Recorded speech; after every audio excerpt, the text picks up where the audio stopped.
Question, sino dapat ang maunang ma-insured? Yung magulang ba o yung anak? Kung tanong mo din to, then watch this. Dalawa yung sagot ko dyan.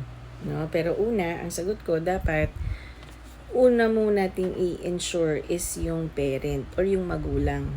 Bakit? Again, insurance is for protection. No?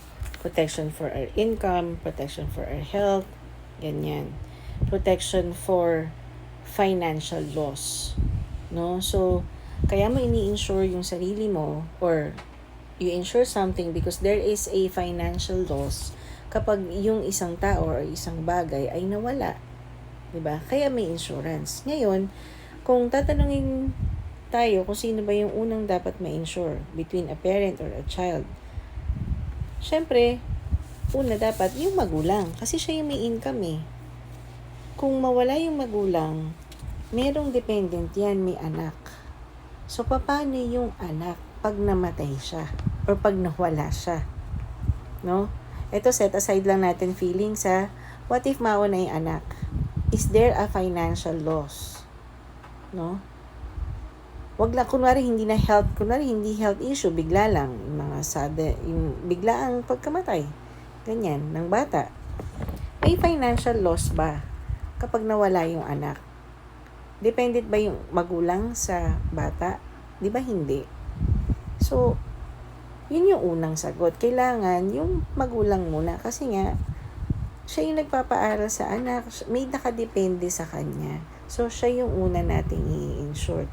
Pangalawa, no, pwedeng mauna yung bata kaysa sa magulang kung si magulang or kung yung nagpapa-insure dun sa bata ay hindi na insurable.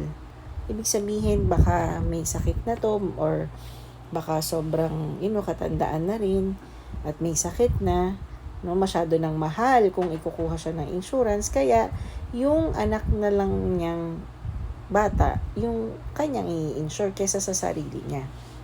So, those are the situations na titingnan natin. Pero normally, on a normal setting, no, magulang una dapat. Dahil, yun yung, order eh. Siyempre, mas nauuna talaga ang magulang kaysa sa mga anak. So, may dependency. So, yun nga eh. Yun nga yung pinakapamana natin eh, sa mga anak natin.